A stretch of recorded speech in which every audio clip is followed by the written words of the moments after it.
Hello and welcome. The central government has ushered in the Diwali New Year by cutting the excise duty on petrol and diesel by 5 and 10 rupees respectively. While this may provide a much-needed relief for the common man, what will the hit be for government's coffers? On the macro front, things are looking up, with India's PMI data rising in October.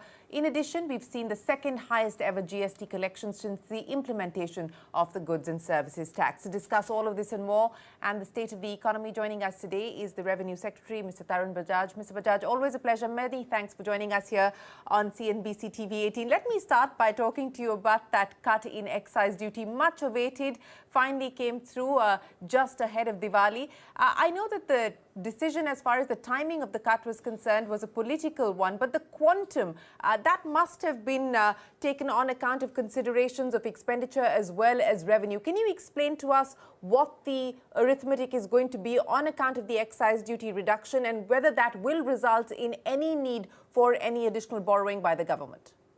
The excise duty cut of 5 rupees on petrol and 10 rupees on diesel by the government of India, this would have a burden or sacrifice of close to about 60,000 crores in the 5 months from November to March next year.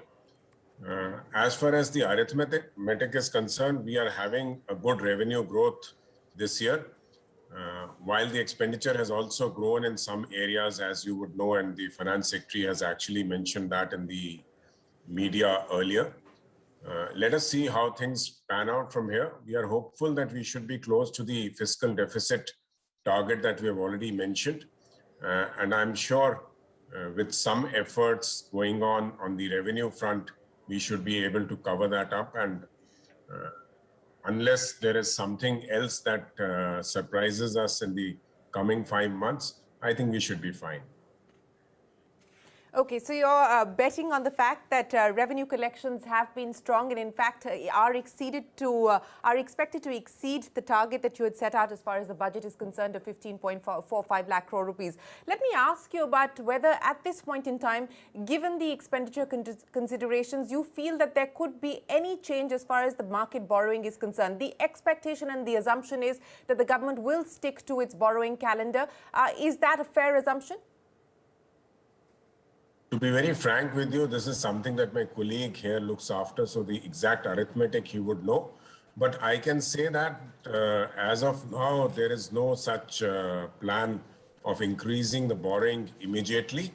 And let's see how does the December advance taxes come up, how do the GST figures come up in this month and the next month. My own assumption is that we may not need to go in for any additional borrowing. But as I said, that depending on what kind of expenditure and what kind of revenue figures we get in the coming months, that will actually decide. And 5 months is a long period in a government's finances. Things change dramatically with one decision. So at this point of time, I would only say that there is nothing of extra borrowing that is planned at the moment. Okay, no extra borrowing planned as of now. That is what you're working with. And of course, it is a dynamic situation. But let me ask you, sir, because we are seeing crude prices continue to move higher. Is there room, if at all, for any further reduction as far as excise is concerned? Of course, states have also moved as far as state VAT is concerned. But if crude prices continue to rise from the levels that they currently are, do you believe that there is room, cushion for the government to be able to do more, if necessary, on excise? I would say that is quite a hypothetical question at the present moment. We have reduced our excise duty on diesel by 10 rupees and petrol by 5 rupees. So that has had an impact on VAT, whether the states have reduced VAT or not. In spite of that, there would be an impact on VAT because VAT is also levied on excise duty. So the prices have come down and many states have actually reduced the VAT rates. So the prices have come down substantially. And I did not check up today or yesterday, but 2 days ago, immediately after we reduced the excise duty rates, the crude prices were almost the same, or they were $1 or $1.50 less than what they were on the day we reduced the prices. So let us see. Yes, I agree, the situation is dynamic. The feeling that we have from the Ministry of Petroleum is that the rates should remain somewhat at this level before they actually come down in the coming months, maybe February after the winters are over. So I don't anticipate anything like that to happen. Okay, let's talk about revenue, sir. And I know that there'll be many interlinked questions linked to expenditure, but let's talk about revenue. You talked about GST collections coming in at the second highest number that we've seen since the rollout of the goods and services tax in 2017. How would you account for this number, sir? How much of this is on account of better compliance, the changes that have happened as far as input tax credit is concerned? How much of this is on account of the recovery that we are seeing in the economy? And is this number now going to be the run rate from here on? Thanks for asking that question. I haven't done the modeling to see what has contributed how much to the tax revenues on the GST front. But I can say all the factors are very important. One, it definitely signifies that the economy is on the uptick. And because of that only, there are more sales, people are coming out to buy things, and we are having a robust revenue. It also signifies that people have actually realized that it is very important to formalize their businesses, and more number of people are actually now coming into the GST fold and are paying taxes. So that has also been a very important factor. But a lot of importance or a lot of credit also goes to the department, which has very quietly worked on ensuring that there is a better compliance by the people. We have a lot of data. We are using artificial intelligence. We have got a large number of people who were trying to push input tax credit while there was none, which was due in that sense. So all these factors have had an impact. And I think from now onwards, I won't say that 1.30 will be the ballpark figure for every month, but yes, that I say because Indians, we Indians actually have a very different spending. This thing, we spend more during the festival season, then we spend more during the Navaratras, we don't spend during a certain period of time. Then if there is a shortage of semiconductors, the cars don't get sold. So all those factors, but I would say that from now onwards, we should not see anything less than 115, 120 in any month. So that's a good sign for GST in the coming months. So that's an important headline that you're giving us. You're saying that you expect the run rate on the GST front to be at least between 115 and 120, if not 130, which is what we've seen coming in this month. But Mr. Bajaj, what does this then mean as far as the government's tax collections are concerned? You know, I'm just looking at some of the reports that are making calculations. So I want you to comment on those. Total tax collections are likely to exceed the FY22B amount by 1.2 trillion rupees, even with the excise duty reductions having come in. This is just one of the reports that's been put out by Yes Bank. There are many others. Do you concur with that math? You know, I'm actually only looking at the figures that are being put up by various commentators on our revenues. I have yet not started counting my chickens. I'll wait for a little more while. For example, December advance taxes are very important for me.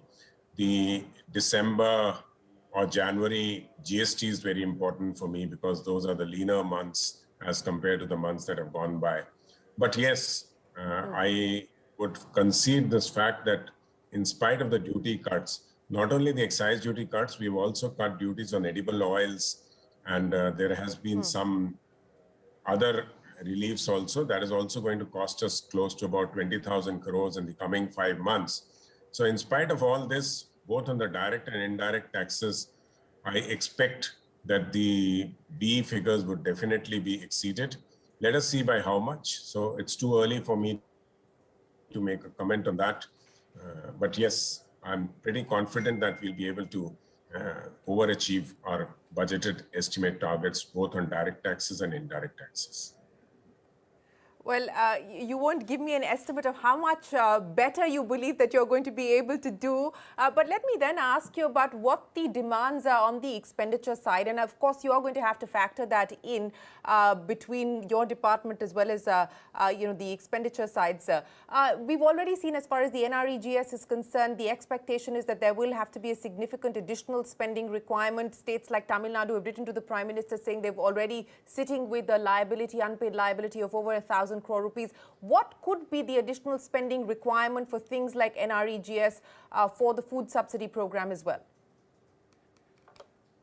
To be very frank with you, I'll not be able to give you the exact figure on this thing. The Finance Secretary, who's also the Expenditure Secretary, is doing his meetings, and I'm sure he has the exact figure. But yes, I concede this point that there'll be more requirement under MG Narega. There would be more requirement for food subsidy, for fertilizer subsidy. There would be also more requirement for the MEIS areas that we have decided to liquidate. And Air India, which is going to be handed over to the private player this time, would also involve some extra expenditure on the part of the government, because a lot of liability will come onto the government's balance sheet, and some of that liability will actually have to be paid. So I think if you count all that, the figures should not be less than 2 lakh crores or thereabouts, but the expenditure side would know it better. Yes, so that is what the expenditure is, much larger than what was anticipated in the budgeted estimates. So I think the revenue figures that are going up should actually try and balance that extra expenditure out. Right, on that note, we'll take a break, but we continue our conversation with the Revenue Secretary Tarun Bajaj right after this.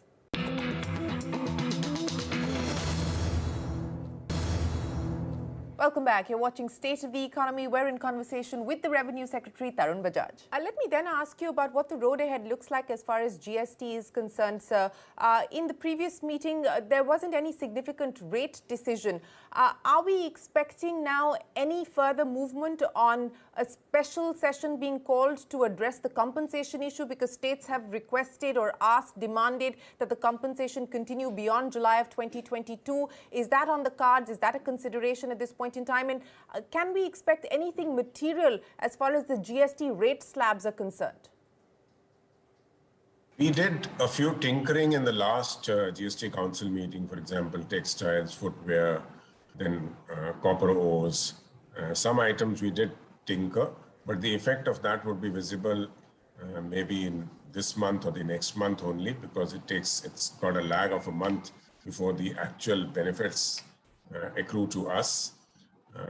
On the extension of the compensation, we have already explained in the last GST Council meeting and also addressed the media on that the borrowings that we have done, the repayment of those borrowings and the areas that are yet to be paid on account of GST compensation cess, that itself will ensure that the GST compensation, that the cess continues till at least March of 2026. So March of 2026, whatever cess we are collecting is actually going to pay up for these loans and the areas that we have on account of GST compensation cess up to June 22. So this is something that was pointed out in the GST Council meeting in the last meeting. So a committee has been set up under the Karnataka Chief Minister's chairmanship, which is going through as to what are the various other steps that can be taken to augment the GST revenues. So let us see, we'll await that report. And once that report comes, it will be addressed in the next GST Council meeting, which should be held in this quarter, because we are supposed to hold a GST meeting every quarter. So this quarter may be in December when we hold it. So we'll be able to take a decision on some of the items that come up. Right. So the expectation is that measures on augmenting revenue, the recommendations of that committee will be taken up in the next meeting of the GST Council. Let me ask you about some of the other pending issues which require the attention of the Finance Ministry. And I know they may not specifically fall under your purview, but I'm sure that conversations are on between various departments. On the cryptocurrency bills, the expectation is that it will be moved in this session of Parliament. The expectation also is that in comparison to the previous draft, it had suggested a complete outright ban, that there could be some liberalization, there could be some room for cryptocurrencies to be allowed. In what form, whether an asset class, etc., we don't know, but the expectation is that it will not be an outright ban. Can you update us on where things currently stand on that front? Shereen, I'll disappoint you on this question. To be very frank and very frankly speaking, I'm actually not aware of what the latest developments in Department of Economic Affairs are with respect to cryptocurrencies. So they'll be the better persons to answer that. But I'm sure whatever is coming up in the media and whatever is being discussed all over the place is being taken into consideration by them. And once they come up with the bill, they'll have all those concerns addressed there. The regulators have a view, the market has a view, the players who are actually involved in it have a view, the public is actually getting into it. But revenue must have a view as well, sir. Revenue must have a view as well on taxing gains on account of cryptos. Revenues, I'll tell you what my view on that is. Irrespective of whether it is regulated or unregulated, whether it is legit or illegit, though it is not in that sense, we want our tax revenues. So it doesn't matter if you make profits, if you make money out of a particular deal, we would like to have our taxes. So we will be working on that concept to ensure that if people are making money through this particular cryptocurrency system, then they should pay taxes. So that is the short point which revenue has at the present moment. But on the other things which you are very keen to ask, and the public and your viewers are very keen to get an answer to, I think the Department of Economic Affairs is the right place. Well, we've been trying the Department of Economic Affairs with not much success, sir, so I thought I'll try my luck with you. But let me ask you, as far as disinvestment is concerned, as well as asset monetization, because I'm sure that you're getting updated on both those parameters. We've, of course, seen the Air India transaction go through. The closure of that deal will take place in December. But do you feel confident of being able to get close to the disinvestment target that's been set out in the budget? There are two assets that are very important in this disinvestment target. One is the BPCL and other is the LIC IPO. From what I gather from DIPAM is that they are working very hard to ensure that both of them are achieved before the close of the financial year. So if these two go through, I think we should easily hit the figure that we have estimated or we have put in our budget estimates. So I'm pretty hopeful that DIPAM, after having seen the success in Air India, which we should all admit was a very difficult transaction, and they have actually been able to make it go through. I'm sure that BPCL and LIC would also go through before the end of March, and we should be able to achieve the targets that we have set for ourselves. If that were not to happen, sir, because these are also complicated transactions, and of course, LIC, the process is underway. Even as far as BPCL is concerned, the DIPAM secretary did tell us that due diligence is underway. But if there were to be some sort of a hiccup, at least as far as BPCL was concerned, where do you believe you're going to be able to find the cushion to offset the shortfall on the disinvestment side? So this is what answers your first question, where you were asking me about the revenues and the expenditure. So all these are imponderables. At this point of time, we are going with the assumptions that we'll have these two transactions going through. If we are not able to do it for some reason, we'll see how it goes. And by that time, we'll also have a better idea of the revenue figures, whether revenue can actually take care of all the expenditure that is happening, or as we see it everywhere, every year, that whatever the departments actually take as the expenditure that they'll make, ultimately, if there's a saving of 10, 20, 25,000 crores on that, that would also be a cushion that would be available to us. But I think these matters of detail can only be addressed around the last quarter of the year, when actually the things become better and we'll have a better idea of how things are moving. Right. Let me ask you about two tax-related issues. So one, of course, is the decision taken by the G20. India is signatory to that. What is our position now as far as the equalization levy, the digital tax is concerned? Are we likely to let that continue till the time runs out, till the deadline runs out? What is our position on that front? Look, the agreement, the way it is proceeding is that we should have that in place in 23. So once we have the new framework in place, obviously the older taxes will have to go. Till such time, we should be able to recover our dues in the manner that we are doing.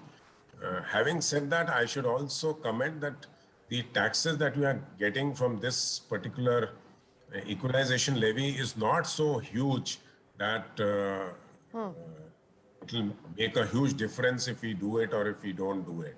So the total money that we get in the two taxes, one is that 2% of equalization levy and the 6% of taxes on the advertisements, the total would be coming to about not around 2,000 odd crores or maybe less in a particular year. So in a revenue of almost 11 or maybe this year will be much more, that's a very small figure. So, but the whole idea is that we wanted to have this base set up where digital companies are also liable to pay taxes in market economies. So that we have succeeded. So that's a big success. So in the years to come after 23, maybe 5-7 years down the lane, this will be a major revenue source for us. This is what our estimate is. Right. I also wanted an update as far as the retro tax cases are concerned. So where do things currently stand on that front, whether it is with Vodafone, Kane, etc.? Because we haven't really heard much on whether those matters have now been settled, sorted. You know, there's a process. Let me also explain to you how the process worked. I'll just take a minute. So after the legislation, we had to have the rules in place. So the rules came up a little while ago, and the rules have prescribed time limits for each of the steps to be taken. So there are 4 steps before the refunds can be given. 2 of the companies have already submitted their Form 1, as we call it, Form 1, 2, 3, and 4. So they have submitted Form 1. As you would know, it has already appeared in the newspapers. Kane is one amongst those 2. The remaining 7 or 8, maybe 8, are yet to come. But we are hopeful that in this next 7 days, we should have 6 to 7 submitting their forms. They've already submitted their draft forms for us to check whether there is any shortcoming in that. And Vodafone still has a little time because that came up in a different, it came up through the Finance Act. So we amended the Finance Act a little later. So Vodafone still has times till the end of the month, perhaps. So we are hopeful that all of them would actually come on board. And Kane was the elephant in the game. So that has already come, and we are hopeful of resolving all these cases before the end of the financial year. Before the end of the financial year. And what would the outgo be, sir? It's not, again, it's not a lot like the equalization levy, but what is the quantum that will be refunded within this financial year, the expectation? The total would be about 8,100 odd crores, with the maximum going to Kane about 7,800 or 7,900 going to Kane itself.